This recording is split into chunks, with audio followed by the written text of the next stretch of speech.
Your skills in battle are truly beyond reproach. Even with your opponent's speed, he shouldn't be able to overwhelm you. Your opponent is skilled at controlling his breathing and maintaining balance, which enables him to execute moves that many would find impossible. He relies entirely on the element of surprise to defeat his opponents. In other words, as long as you remain mindful of his ability to detect weak points, then his attacks should pose no threat to you. Please, save your thanks. If anything, I should be thanking you for the opportunity to witness your command of the elements that defies all known principles. The world is a truly mysterious place, it seems, and one will always encounter that which is still unknown. You seem kind of obsessed with visions, but don't you already have your own? Why are you so intent on exploring the connection between visions and the elements? I desire to know what meaning visions have to the gods, and what influences the gods' decision to grant humans these visions. My apologies. You must be completely in the dark regarding such matters. For allowing me the honor of witnessing your mystical ways, I am willing to answer any questions you may have regarding Inazuma. So that's what you're curious about? Then allow me to tell you more. As you well know, a vision hunt decree is currently underway in Inazuma. Visions are a gift bestowed by the divine. People that have accepted this gift are now having their visions confiscated inexplicably, sometimes in circumstances that leave their original recipients dead. In the outset, supposing each of the 7 archons had their criteria for granting visions to living beings, then does the current Electro-Archon now doubt these criteria, or even the act in and of itself? Not to mention, with no new Electro-Visions having been granted for such a long time, it would seem that we can infer something of the Raiden Shogun's feelings on the matter. She sounds less like an Archon and more like a tyrant. As far as I know, she is an Archon that pursues eternity. She will relentlessly carry out her will with no regard to what others may think or feel. Liyue's contracts are meant to benefit all who reside within Liyue. But what does Inazuma's pursuit of eternity bring to its people? It goes without saying that the people locked within Inazuma do not fare well these days.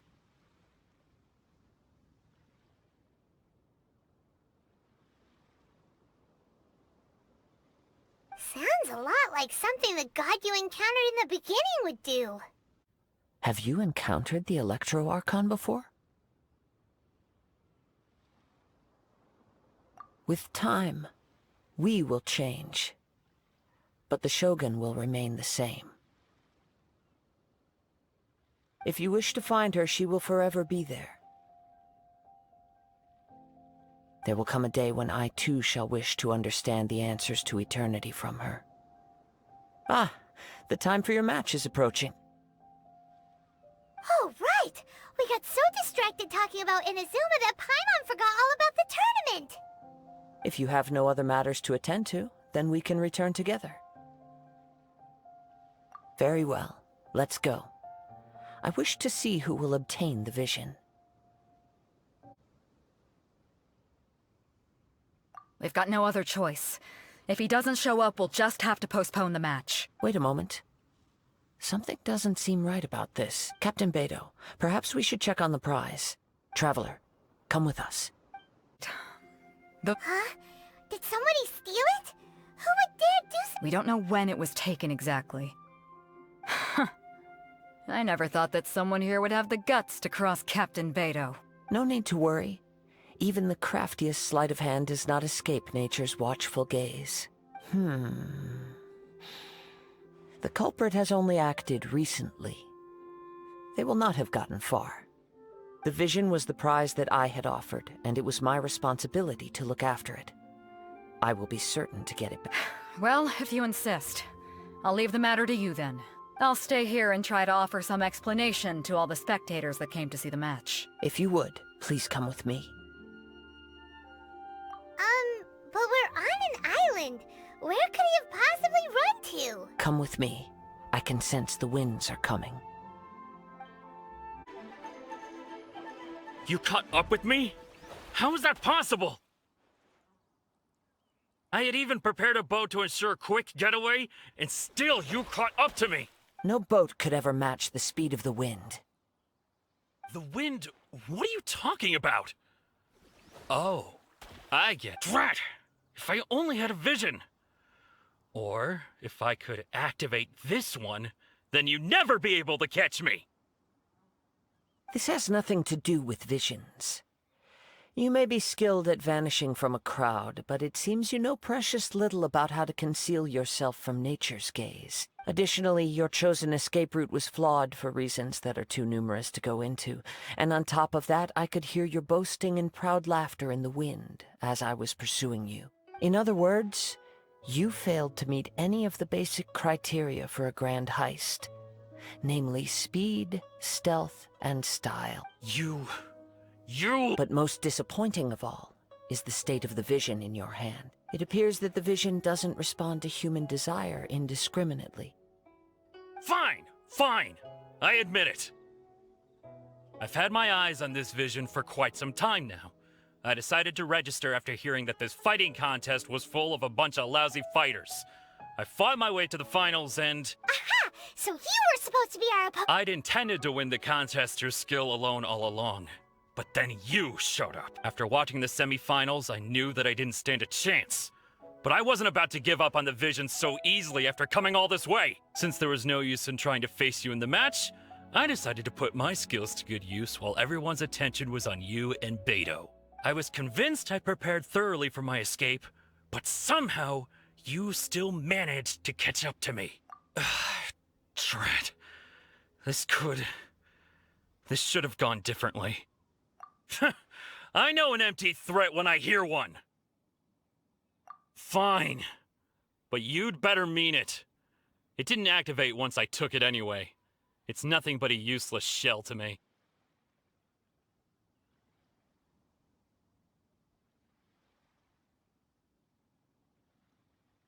You know, according to the laws of the sea, the penalty for stealing is breaking the culprit's arms. Huh? You're not serious, are you? Not to mention that the item you stole was a prize. You didn't show up for the final match, and you damaged the reputation of the captain of the Crux fleet. It seems that it would be only fair to brand the word thief on your forehead with a hot iron. Whoa, whoa! We don't need to go that far. I never would have guessed you could be so If this is where talking gets me, then forget it! I'll risk a fight! Ugh. No! No!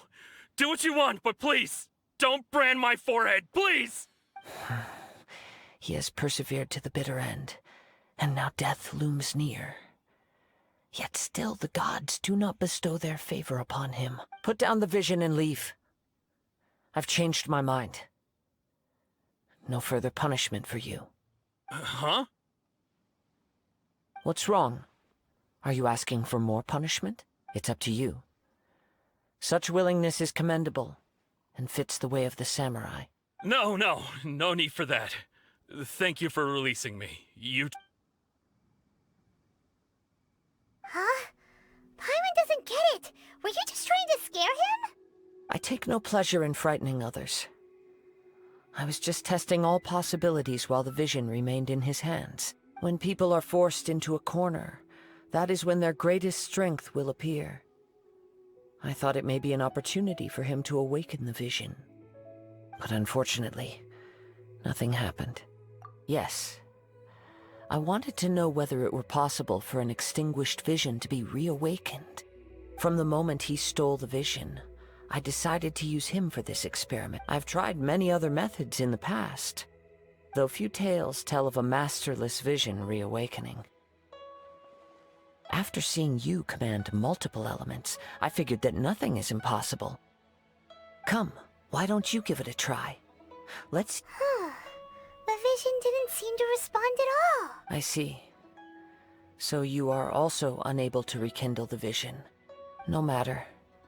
This was expected. I suppose this vision is still... Yeah, what's the story behind this vision anyway? The story begins with an old friend. He was once a good friend of mine. One day he asked me about a sword art of which he had heard, the Musono Hitotachi. I told him it can only be witnessed when divine punishment is administered. It is the pinnacle of the Raiden Shogun's skill, a symbol of ultimate power.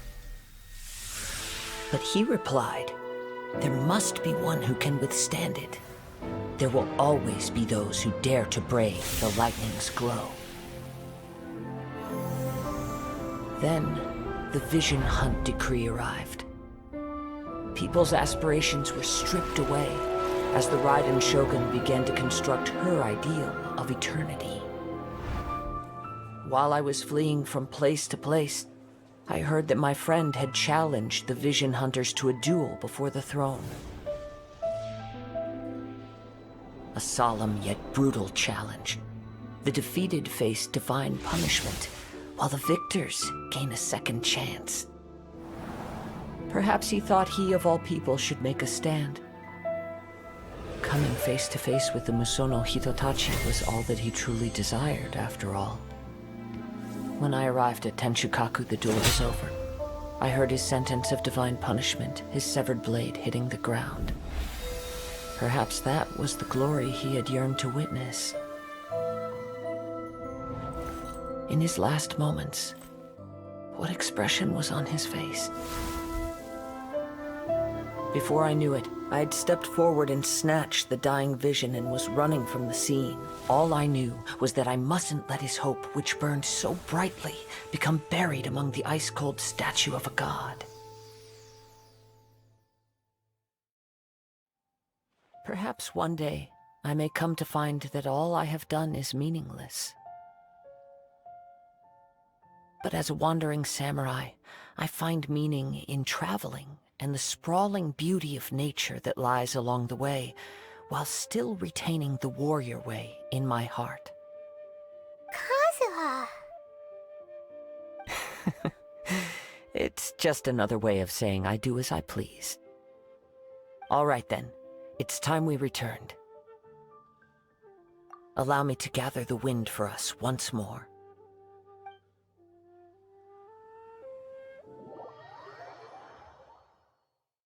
Did Beidou leave already? Maybe she went back. If you're looking for the captain, she was summoned by Lady Ning. It seems that the Crux clash got out of hand this time and has attracted her attention. Captain Beidou was muttering something about Ningguang being a stick in the mud as she headed off to Liyue Harbor. It's not unusual for those two to be at odds with one another. But still, Captain Beidou was disappointed she didn't get to witness the crowning of the new champion. She had been looking forward to it for quite some time. The one who stole the vision was originally to be this hero's opponent in the final round. He knew he stood no chance of winning the match, thus the wicked idea of stealing the prize took hold in his mind. In which case, the Crux clash comes to a clear-cut conclusion. Huh? So that's what happened? If that's the case, then the rules stipulate that he is disqualified. And our hero here is the champion. Paimon thought we'd win and all, but not like this. It doesn't matter. As the saying goes, honor given is honor deserved. Yes, I believe so. Though Captain Beidou is no longer present here, I'll be sure she receives word of it. She is a woman of her word. But the voyage to Inazuma is a treacherous one. You will be plagued by a perpetual tempest the entire trip. In fact, the relentless rain and wind are also an embodiment of the Raiden Shogun's will to close the nation. Hold on a second. You're saying she can change the weather just with the power of her mind? Let us not forget that this is one of the 7 Archons. If Liyue's Morax could form Guyun's stone forest by casting down his stone spears, then it should come as no great surprise that the Raiden Shogun is capable of summoning an eternal tempest. Suffice it to say that if you wish to journey to Inazuma, the Alcor will need some time. You will be notified once all the preparations have been made. In the meantime, I intend to embark on a journey of my own. I will travel all across the vast lands of Liyue in the hope of finding a way to reawaken the vision. Paimon believes you'll find a way for sure. Thank you. May both our journeys prove meaningful. One final word of warning. The part of your journey that lies after the storm may well prove to be the most arduous.